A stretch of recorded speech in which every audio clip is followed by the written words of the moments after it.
Donkey Kong 64 is one of the most well-known games released for the Nintendo 64, for better or for worse. Despite its age and notoriety these days, it's a game that has a devoted following and still sees many people playing it even to this day. The amount of people that have played this game at this point is too high to even count. This, combined with it being released over 25 years ago, means that surely everything about this game has been discovered and no more secrets can be contained within it. Right? Well, that's not true. Just a couple of years ago, the DK64 community was rocked when a collectible that was widely unknown was discovered. An additional rainbow coin hidden in the tall grass of Fungi Forest. While it doesn't count towards the game's completion percentage, it was still amazing that after 17 years there was something new discovered within the game, especially something that escaped the knowledge of the speedrunners. That's not to say no one had ever found the coin before, several people had, but they had never thought to bring it up on the internet, and given the collective surprise of nearly everyone, it was a pretty well-kept secret. And if something like that could remain hidden for roughly 20 years, it could happen again. And it has. I have discovered another secret of Donkey Kong 64, a secret that, to my knowledge, no one else knows about. This secret isn't a collectible like the rainbow coin, it's not a secret 202nd gold banana, or I guess a secret 203rd gold banana, but instead it's a piece of music. An alternate piece of music to a beloved track found in-game. What if I told you that Crystal Caves had an official, alternate version of its iconic theme? A track that has no evidence of its existence anywhere on the internet. This is the story of how I discovered this alternate track.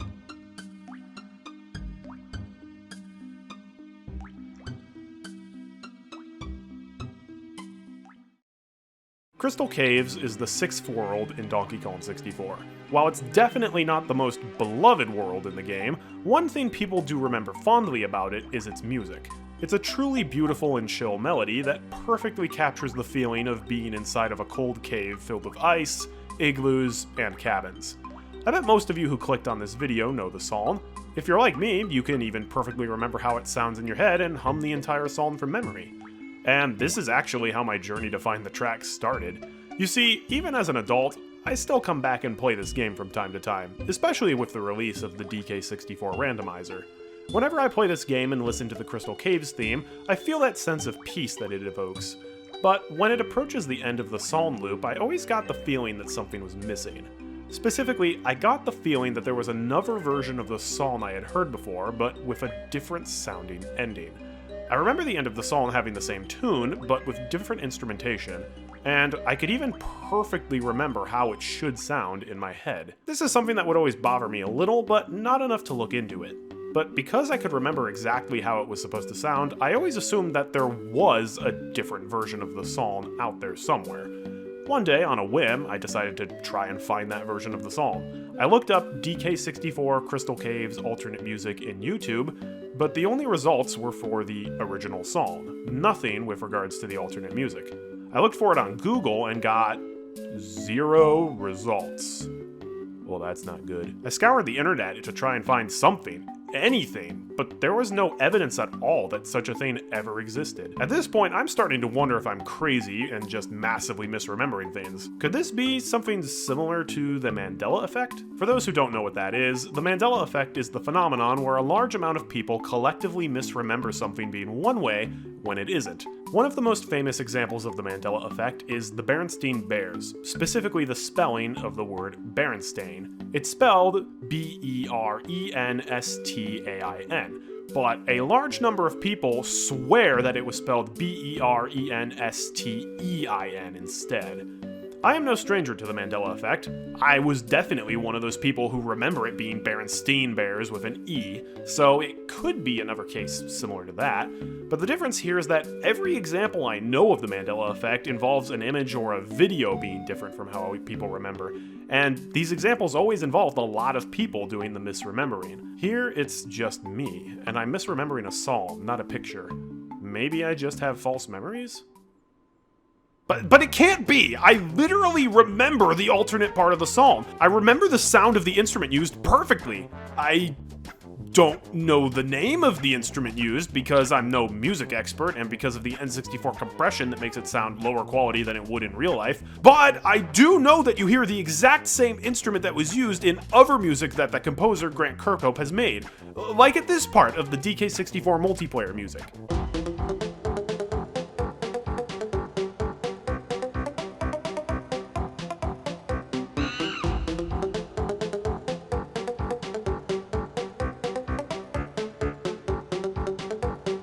That instrument that played in the foreground there was the same instrument that was used in this alternate version, and it's also used in the Banjo-Tooie Cloud Cuckoo Land Inside the Cheese Wedge music too.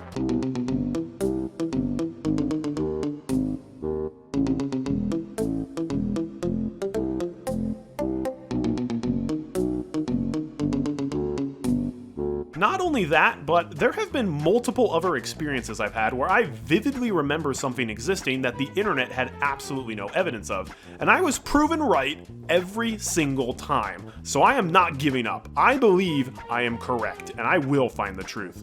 Also, sidebar, if you're curious about those other experiences, one of them is the existence of double chocolate elf fudge cookies, and the other, I honestly probably am gonna make a video on in the future.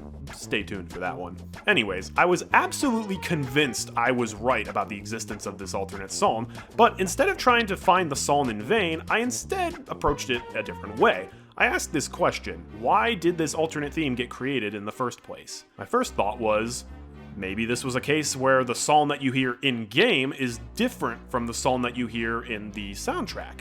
Bands will often release two versions of the same psalm, a live version and a recorded soundtrack version, and video games, especially nowadays, will not uncommonly make minor changes to psalms for the soundtrack release. For example, Undertale has different versions of the psalm Death by Glamour, one that is used for the official soundtrack and the other one that's actually used in-game. They both have the same melody and the same instruments used, but they have different tempos and are at slightly different pitches. I mean, just listen.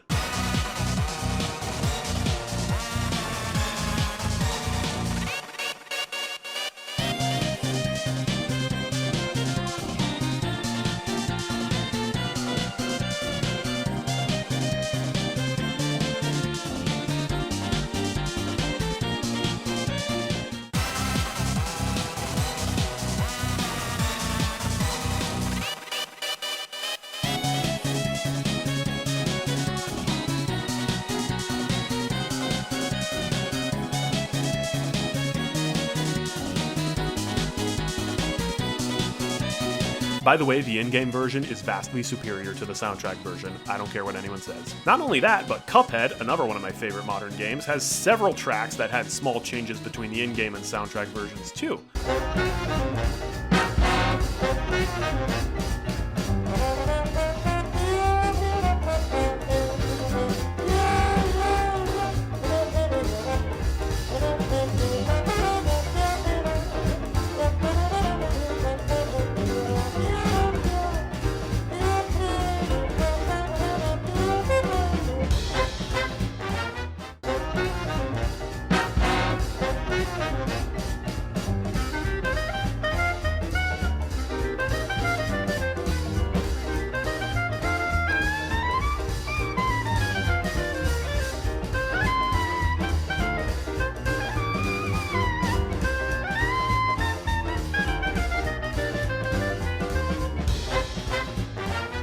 And by the way, this is not exclusive just to modern gaming. Even back in the Nintendo 64 days, this was not unheard of.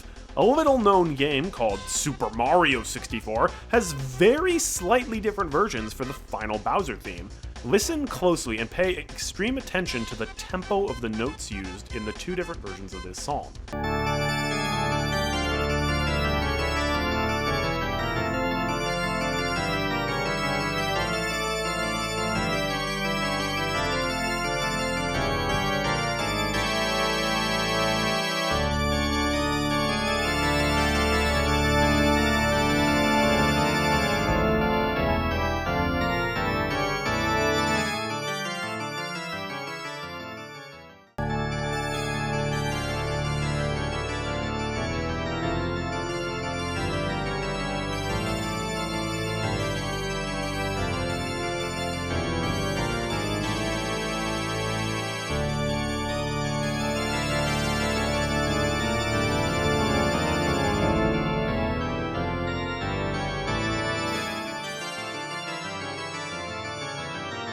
Listen carefully and you might notice that the in-game version is slightly slower than the soundtrack version. Knowing of the possibility of differences between in-game and soundtrack versions in songs, I decided to check if there was a special OST version of the Crystal Cave song, or maybe one that was specifically used for the in-game version.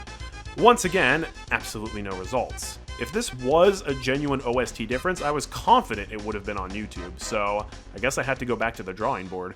My next theory was that maybe this is a song that has different versions depending on the region of the game's release. This is generally less common than soundtrack differences, but it's certainly not unheard of. Another one of my favorite games, Paper Mario, has a couple of examples of this, and it also just so happens to be an N64 game like DK64, so this makes the comparison even better. The final Bowser theme used in Paper Mario is a bit different depending on if you're playing the Japanese version of the game or the international version. Just take a listen.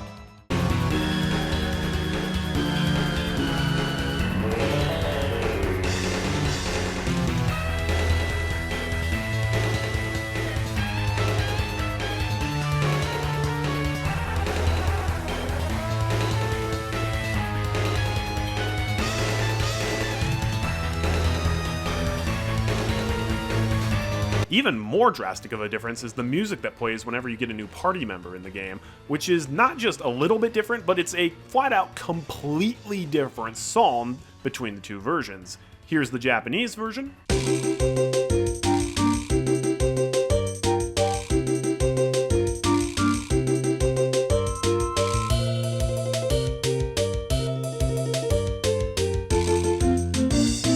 And here's the international version.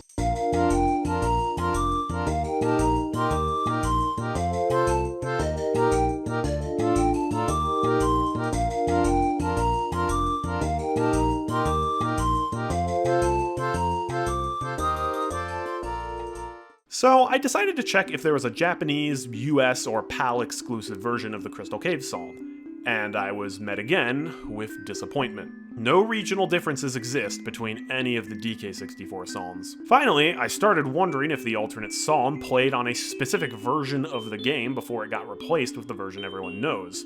I was reminded of one of the greatest video game alternate music mysteries, the mystery of the Fire Temple music from The Legend of Zelda: Ocarina of Time. It's well known at this point that the Fire Temple, one of the dungeons from Ocarina of Time, had two different versions of its theme. One that was used in versions 1.0 and 1.1 that had Muslim chanting,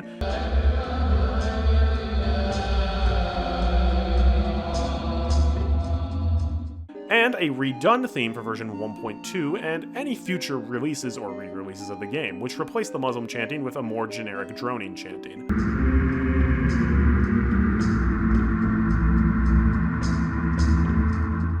It was extremely unlikely, but perhaps Donkey Kong 64 had a similar version difference. Maybe the gold cartridges, like the one that I had the theme everyone knew about, and the gray cartridges had the alternate theme. I don't know, but it's a possible lead. Predictably, my online search for this led absolutely nowhere. There were no known differences in the soundtrack between game versions. There was absolutely nothing on the internet about any possible variations in this main Crystal Caves theme. Now at this point, I was just trying to figure out when I had heard the theme. I had distinct memories of both the regular theme and the alternate theme. I knew the regular theme was the version that I always heard in-game when I was playing, but I still remember hearing the alternate version somewhere. But that begs the question, where did I hear this theme? And that is when I had my epiphany. After doing some digging, I found what I believe to be the source of the alternate theme, but it wasn't found anywhere on the internet, no. I found it in the depths of my family's storage. This is the Donkey Kong 64 soundtrack CD, something that I had gotten a long time ago and left forgotten at the bottom of one of my game drawers, with the likes of Spyro Season of Ice, Siphon Filter, and Super Bomb Bad Racing. Looking at this CD, it looks a lot like a bootleg. but it has the official Nintendo and Rareware trademarks on it, and the CD itself looks authentic and has the music on it, so it seems legit. I also did some research, and the Nintendo Fan Wiki also states that this was officially released by Nintendo back in the year 1999. So yes, despite its looks, I am confident that this is an actual officially released soundtrack from Nintendo. So why do I have this CD? Well, like I said, I've always loved this game, and its soundtrack too. Back when I was a lot younger, I always wanted to listen to video game music on CDs. Unfortunately, this was before my family had anything resembling a halfway passable internet connection. If me and my brothers wanted to actually get video game music on CDs, we had to physically record the music coming out of the console speakers with shoddy microphones, put them on our computer in WAV files, and then physically burn our favorites to a CD.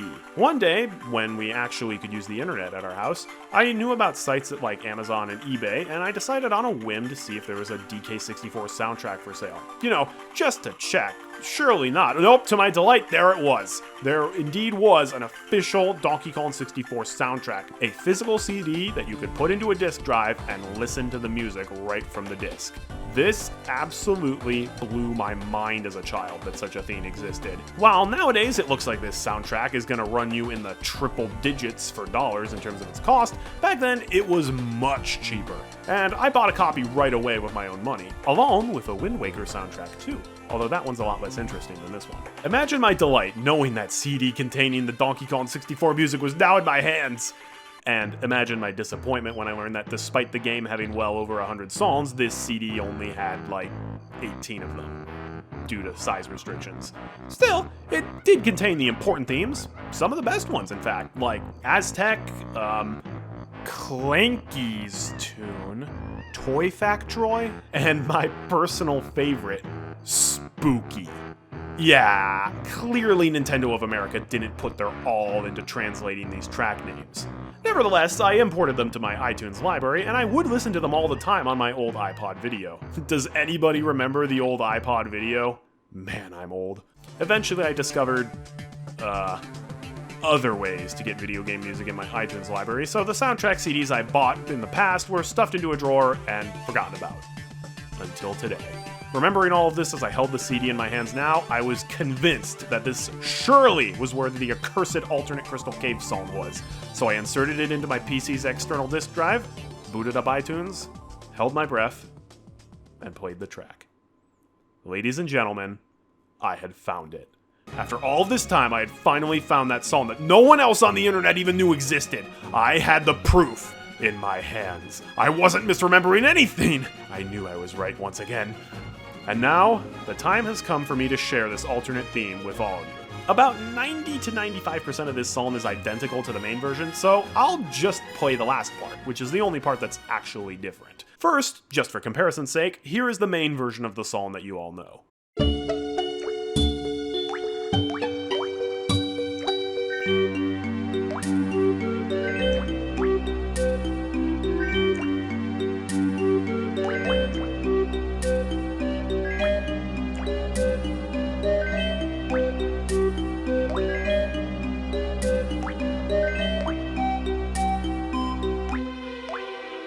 And now, I present to you the official alternate Crystal Cave song.